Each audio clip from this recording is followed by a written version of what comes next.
Hello, welcome to another Sonic Lab. Today we're looking at the M-Audio Trigger Finger Pro. This is the latest controller from M-Audio, kind of dedicated for working with beats and electronic music, that kind of stuff. It's an updated piece of hardware. If you remember, or you may not remember, but in 2005 the original trigger finger was a dedicated beat-centric MIDI controller with pads and controllers. This was a huge hit for M-Audio and people still use them to this very day. As well as a significant hardware upgrade that you get with Trigger Finger Pro, it comes with a suite of software and a large library of sounds. And this is actually quite a significant part of the whole package. First of all, you get Arsenal, which is a plug-in host that runs in standalone mode or from within your DAW, allows you to load plugins into it, and then it communicates using its own Arsenal protocol, so you can access those plugin parameters. There's also two plugins that come with it. First is Hybrid 3, which is Air Instruments kind of fully featured synthesizer, multi-oscillator, two-part sequencer effects. It's very good for sort of trancey and housey stuff, as well as many other sounds. And there's also Air Drums, which is a 64 pad playback sample engine, which allows you to tweak the samples to the nth degree, effects, filters, envelopes, all that kind of stuff. And that comes with a massive sound library. There are sounds from Toolroom Records, some of the big producers there, which include one-shot hits, drum kits, loops, pitch loops, vocal effects, that kind of thing. There's also a guy called Black Anomaly who works with Timbaland, and that's more your sort of slow groove. Sounds really good, actually. Some great bass drums in there. Finally, a big fat sample pack from Prime Loops, which covers a wide variety of genres. Here is the Trigger Finger Pro. What we have here is a much larger LCD display. This is kind of push style, blue on sort of light blue on dark blue kind of color.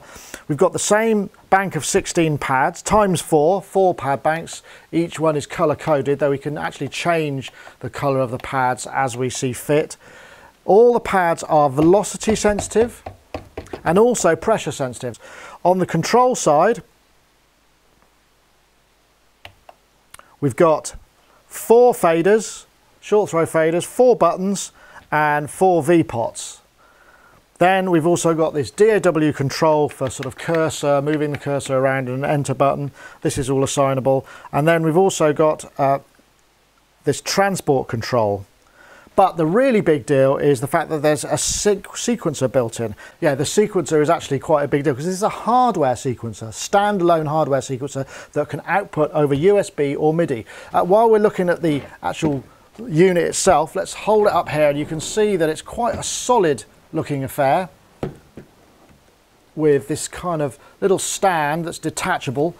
Connection wise, we've got a MIDI output port on DIN, we've got USB which we can power over USB, but if we wanted to have it standalone, we've got a 6-volt 1 amp power supply input and a rather Ableton push style power knob. Build quality is good and solid, doesn't feel like anything's going to drop off, and certainly feels like it's going to stand up to being hit a lot, which is what you want from a drum pad controller, right? But one of the big things about M-Audio Trigger Finger Pro is that it actually allows you to work in lots of different ways, and this is because it's a multi-protocol interface. Not only does it speak Arsenal, which is its own kind of way of communicating directly with its plugin hoster, but it also speaks Mackie Control, Huey, and just regular MIDI. And this is quite granular, so we can assign different areas of the controller to different protocols. So if I just press the control here, we can see that if I just bring up the overlay, you'll be able to see that a bit clearer. These are in V-pots, and that's because this is in Huey Mackie Huey mode, which is a sort of derivative of Mackie Control. So these are now V-pots, and it means that I can flip between 1 to 4, 5 to 8, so I get a sort of emulation of a full 8-track system. I can assign what the V-pots want to do by pressing the assign button. I can make them pans, I can make them sends, I can make them send B. Or if I wish, I could actually change the mapping of the knobs to, I don't know, let's say, where are we on? We're on to Arsenal, which means it will talk directly to the M-Audio plugin host more directly. I can be Mackie mode, or I can be in MIDI mode. If I just go to MIDI there and hit exit. So that means now I can assign the controls, I can edit them, I move the control I want to. That's the one I want, so I can check the CC number, minimum value, maximum. So all the usual kind of stuff. But it doesn't stop there, because I can scroll down and the faders are individually addressable as well. So these happen to be set to Arsenal mode, but I could just as easily make those into Huey, Mackie or Midi, however I wish. Again, if I come down again, I've got the buttons and I've got the same granularity there. Come down again to the advanced mode, I've got the transport control, and that can be MIDI CC, Mackie, Huey, none, and MIDI real time. And the cursors, which are these, so I can left and right, up and down, plus an enter, I can be Mackie or Huey mode. So you can see, you know, the amount of granularity, that's just on the controller side. If we go to the pad bank side, so I just hit the pad bank, and now I can edit the pad. So if I'm going to hit pad edit, I can set the pressure to be channel, which is just aftertouch. I can set it to be poly pressure, which will give me polyphonic, but I also set it to be control, which means I can set the controller value based upon the pressure for each pad. I can also, if I hit more, I can change the color of each pad as I see fit. So there's lots of control there. I can also set the MIDI channel, which can be on the global value or a separate MIDI channel. I can also set the output to be USB or jack. There's tons of configurability. So each of these, I mean, I don't have to just use them for drums. I could use them for controllering, for changing values, there's all sorts of things that they can do, and they can all address different MIDI channels and different controllers and different notes. So there's a massive amount of configurability there. So a quick word about storing stuff. There are 32 presets for saving your setups and 16 locations for storing sequences. There's another quick point, and we can cycle through the pad banks here, but one shortcut, if you press and hold the pad bank button, you can flip using the bottom 4 buttons between the different banks. Similarly, if you're on the control bank, you can flip between the 4 banks just by selecting the buttons at the bottom. Nice quick way of moving around. Now, obviously there's lots of videos of people dropping kind of happening beats and what have you, because there are a lot of samples that come with this. I'm not going to start, you know, showing you my chops, because frankly I haven't got any, but it does bring us onto the sequencer and the software integration with the DAW. So let's take a look at that. So I'm just going to load the standalone version here. You can see we've got 2 areas where we could see the pads and the assignments and what have you. If I go to my overhead, you can see that the pads are switched, so communication has been established. And what we have here is a patch browsing system, effectively. We've got all the plugins on the system listed here. I've scanned, and it's also picked up some of my Native Instruments stuff as well as the air drums and the hybrid.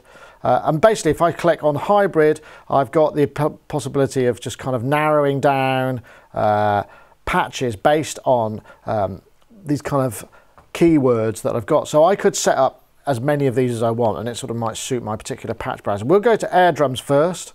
I'll get rid of these. And I'm going to look for some of the black anomaly stuff. So yeah, here we go. Here's a set. So I'm going to load this one. This is an air drums patch. So as you can see here, we've got bank A.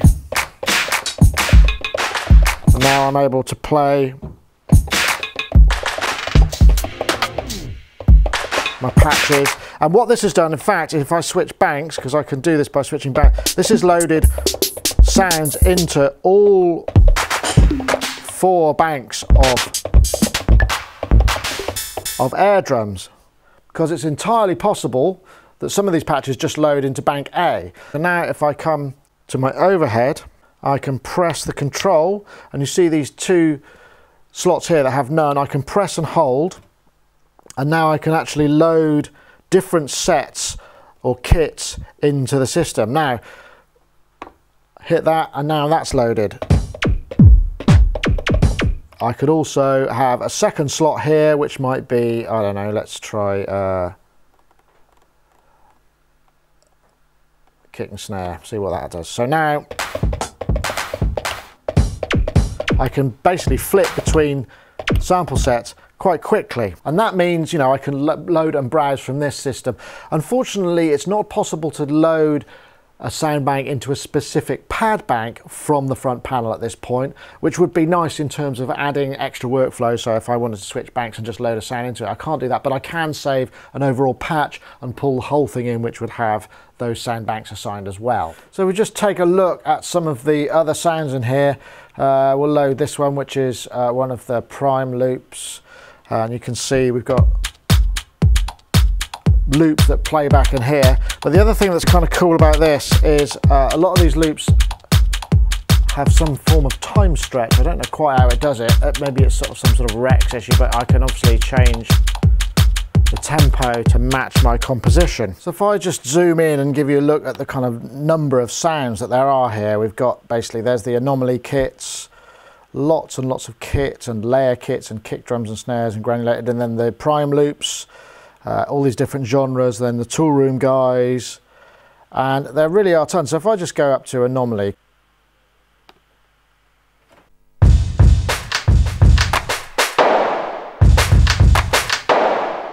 got some great sounds in here, so I'm going to use that as the basis for working on the sequence. So let's start with that. So I'll just go into sequence mode. You can see I've got control of the tempo, the swing, the gate steps, number of bars up to 4, make this a 1 bar, edit velocity. Then page 2, I can enable all and clear all. What I'm going to do is hit clear all, which clears the pattern. So I've got an empty pattern. Come out of there, go back into sequence. And now I'm just going to find a hi-hat part. And I'll start by just putting that in a kind of step time vibe. So now I've got a 1 bar hi-hat. So put the claps in. Looking good. Right, now I'm going to record a bass drum part.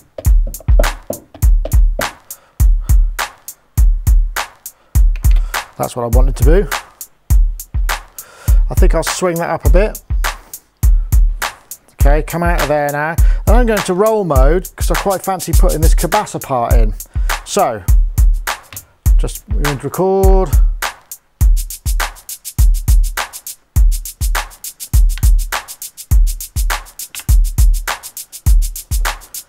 Groovy. I'll just turn that down a bit because I've got control over the Arsenal parameters. Right, now come out of here. That's great. So I've got, you know, a basic pattern. Now there's 2 things that I want to do here. So what I want to do is I want to add, say I wanted to change the frequency of that roll. The only way I can do that is I go into my select mode where I've got the ability to select which bar I'm looking at, copy, paste and duplicate. I want to maybe say I wanted that to be a triplet, 32 rolls. So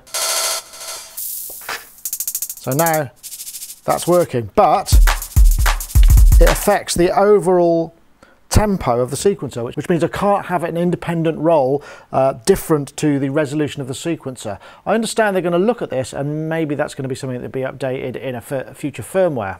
The other thing is now I've got my bar. Oops, I'll go back to my, let's get back to 16 mode. So I've got my bar, which I'm happy with. So I want to copy that now, so I put select, I can copy and paste and duplicate. So I want to copy bar 1, copy and paste it to bar 2. But the thing is, if you look here, I have to select a pad. I have to do it a pad at a time. So if I had a lot of pads, you know, maybe this pattern was built up of across many different banks, it would be quite a pain because I'd have to do them all individually. So I'd like to see copy an entire bar to the next bar or duplicate an entire bar. That would be awesome, thanks. So I've enhanced my sequence, I've copied it to another 2 bars. And what I've done is I've added some bass on bank 3 from the DRAM era's tool room loops. And on 4, I've got a little bit of extra percussion. So I want to kind of hype this up a bit, you know, and I'm in standalone mode. What are my options? Well, I can go to Master Effects Setup, which covers everything. And now I can hit the compressor, see what that sounds like.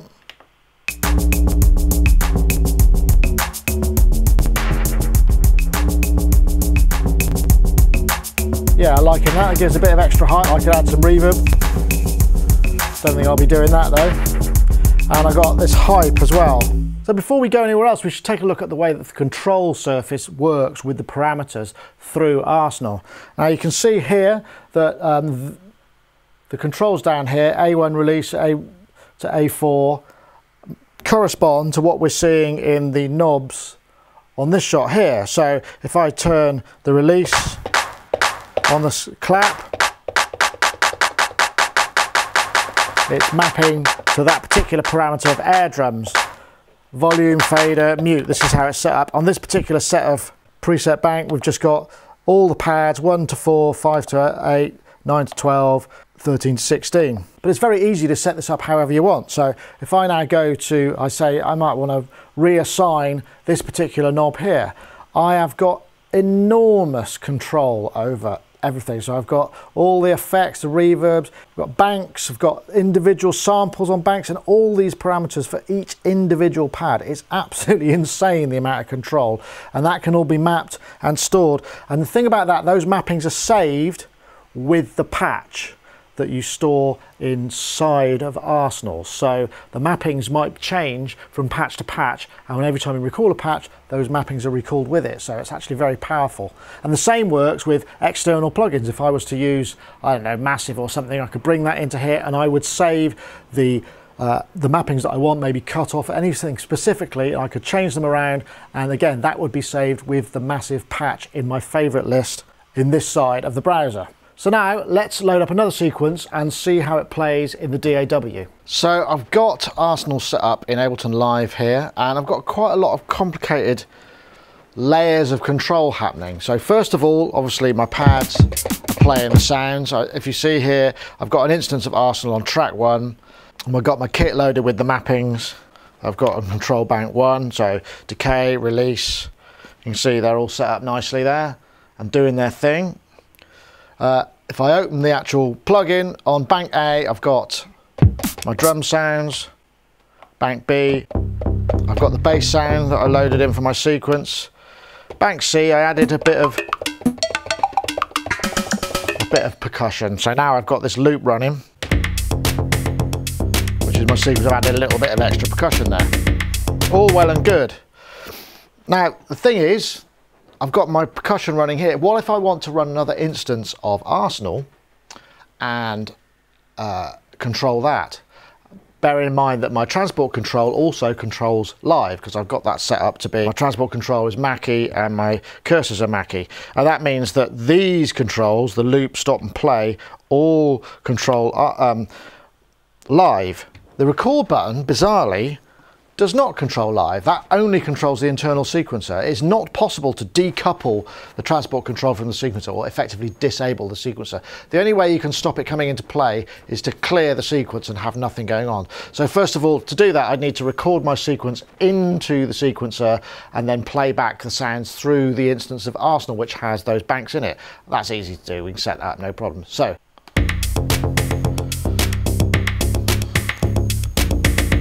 literally, I've done it. You know, it was just play it through and that's fine. So now what I'll do is I'll just go to sequence mode, edit velocity, clear all, and now I've got my sequence running, but it's running from a pattern within live rather than happening from the sequencer in it.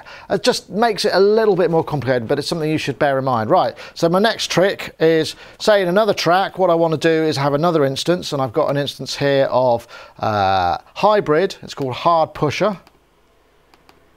And this is Hybrid is of course the synthesizer that comes with, bundled with, it's got a lot of patches, over 1600 patches, it's got a built-in sequencer, it's got A and B sections. I mean, it really is fully featured. Sounds lovely, I must say. But in order to deal with that, what I need to do is I'm going to use my cursors to move across to track 2. Then on control bank B, I've got it set up to be Mackie module record enable. So now I'm just going to enable track 2. There we go. If I come up, the buttons are set to Mackie mode, and they can be mute, they can be solo, virtual select tracks 1 to 4. So now I've set that up. Now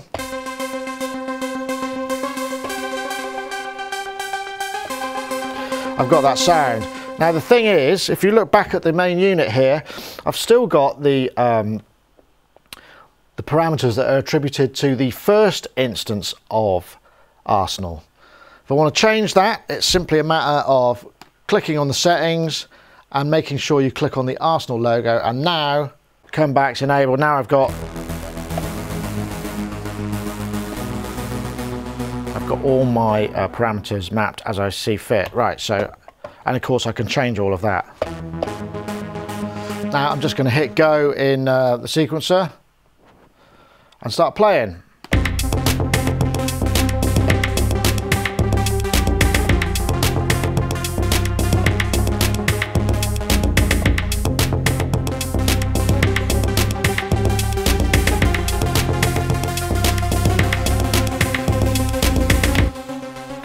And there it is. And so it's really just a question of add and repeat to taste. I found that probably about 4 instances of Arsenal on my MacBook Pro. This is a Core i7 2.4 with 16 gigs of RAM.